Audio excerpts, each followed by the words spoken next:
Good morning, dear children. Recently, you have finished off with your exams. Now, you all might be busy in making art integrated projects as well as Christmas videos. But we shall again switch on towards our studies. So today, we are going to start with Geography, Chapter 7, Our Country. Everyone is familiar with our country, India, isn't it? And you all might have traveled to different states, different places in the country, isn't it, children? And you are aware with many things about India. Towards the north, there are big Himalayas. In the eastern side, it's Bay of Bengal. Towards the western side, it's Arabian Sea. And towards the south lies Indian Ocean. So India is a peninsular land. So now in this chapter, we'll study India in more detail, about which you all might not be fully aware of it. We'll study the location, we'll study the physical divisions, the administration, and everything about India. So let's start with the detailed explanation about our country, India. So children, let's start with the explanation, or we should say, let's start learning in detail about our country, India. You all are very much familiar with this map. What is it? It is but obvious map of our country, India. India, children, it is a very vast country. In the north, we have Himalayas. In the west, we have Arabian Sea. In the east, we have the Bay of Bengal, and we have the Indian Ocean in its south. India has an area of about 3.28 million square kilometer. Children, do you know, from north to south extent, that is from Kashmir to Kanyakumari, it is about 3,200 kilometers long, and from the east to the west extent, that is from Arunachal Pradesh to Kutch, is about 2,900 kilometers. And the lofty mountains, that is the big mountains, the great Indian desert, the northern plains, the uneven plateau surface, and the coast islands, they present a diversity, that is a variety of landforms are there in our country. There is a great variety of climate too, even vegetation, wildlife, language, culture. In each and every field there is variety in our country, and in this diversity we find unity. Unity is reflected in traditions that bind us as one nation, though it is a very big and vast nation. Lot of varieties are there, but still we are binded together as one nation. It has a population of more than 100 crores since the year 2001. It is the second most populous country of the world after China. So I think everybody is familiar with this. China is the most populous country in the world, and after China comes India. Now let's see its location, where India is located. It is located in the northern hemisphere, the Tropic of Cancer, 23 degree 30 north. It passes almost halfway through the country. And from south to north, India extends between 8 degree 4 inch north and 37 degree 6 inch north latitudes. And from west to east, it extends between 68 degrees 7 inch east and 97 degree 25 inch east longitudes. And children, due to its longitudinal extent of about 29 degree, there is a wide differences in the local time of places. As there are variations, there is a difference in the local time of the places in our country, and that the variation comes at two extreme points of India, and the difference between these 2 points would be of about 2 hours.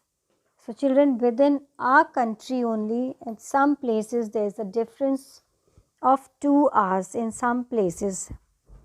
The sun rises 2 hours earlier in the east in Arunachal Pradesh, then in the west in Gujarat. And this meridian or longitude, it is known as the standard meridian of India. Now let's find out which all countries lie at the neighbors, or which are the countries which are the neighbors of our country India. Towards the south lie our island neighbors Sri Lanka and Maldives, and Sri Lanka is separated from India by the Park Strait. This is the map of India, as you can see. This is Arabian Sea, Bay of Bengal, here it is Indian Ocean, this is Maldives, and this is Sri Lanka, and these are all the neighboring countries of India.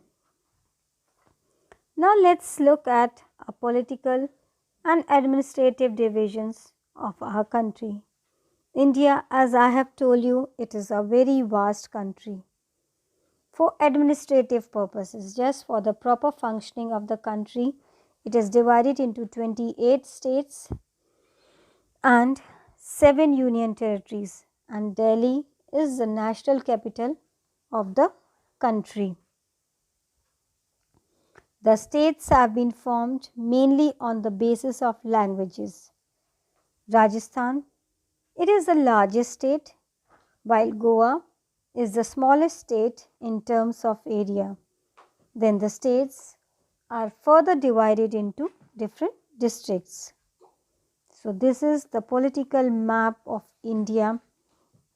You can have a look at this map. It's given in your book also, with all the states as well as the union territories as well as the ocean, Arabian Sea, Bay of Bengal. Everything is depicted in this map. Now children, let's see what is the physical divisions. India is marked by a diversity of physical features such as mountains, plateaus, plains, coasts and islands. Standing as sentinels in the north are the lofty snow-capped Himalayas. So children, lofty means very big, very huge. Snow-covered mountains at the north, it is Himalayas. Him plus Alaya means the abode of snow. Then the Himalayan mountains, they are further divided into 3 main parallel ranges. The northernmost is the Great Himalaya or Himadri, and the world's highest peaks are located in this range. To make it more easy children, you know that Himalayan mountains, they are spread at a greater distance, at a huge place. They are the very big, huge mountains, and these Himalayas, they are divided parallelly on their ranges. They are divided into 3 main parallel ranges. So first is the Great Himalaya or Himadri, and the world's highest peaks, it is located in this region only.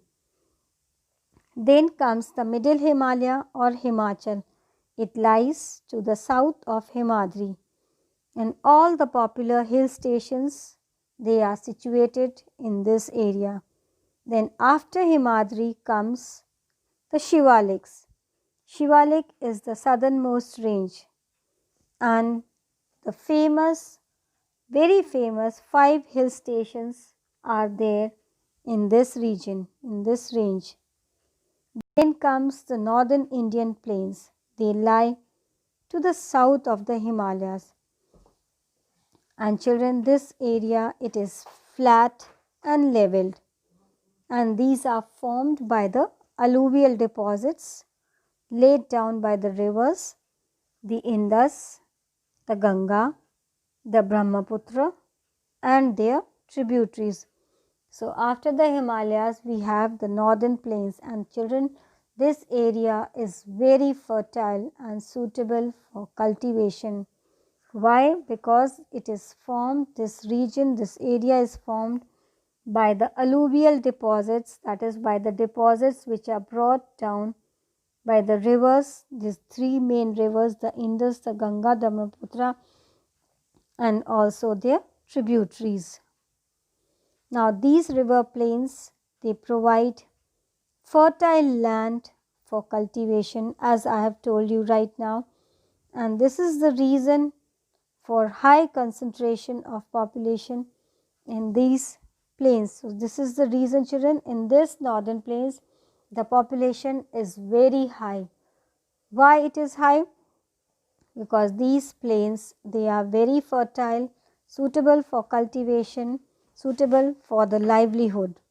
So they are the most populous region. So this is, children, this is the northern plain somewhere here, and you can see the 3 divisions of the Himalayas here. You look at the map in your book, then it will be more clear. So it is the physical map of India. In the western part of India, the great Indian desert is there, and this desert, it is dry, hot and sandy, and it has very little vegetation. And to the south of the northern plains lies the peninsular plateau, and this area, it is triangular in shape, and the relief is highly uneven, that is, here the land is uneven, and this is the region with numerous hill ranges and valleys. And Aravalli Hills, it is one of the oldest ranges of the world, border it on the northwest side. To the west is the Western Ghats, and the east of Eastern Ghats lie the coastal plains.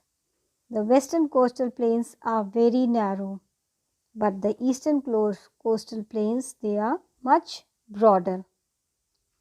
Then there are a number of east flowing rivers. East flowing rivers means which flow towards the Bay of Bengal, which drain in the Bay of Bengal. They are Mahanadi, Godavari, Krishna and Kaveri.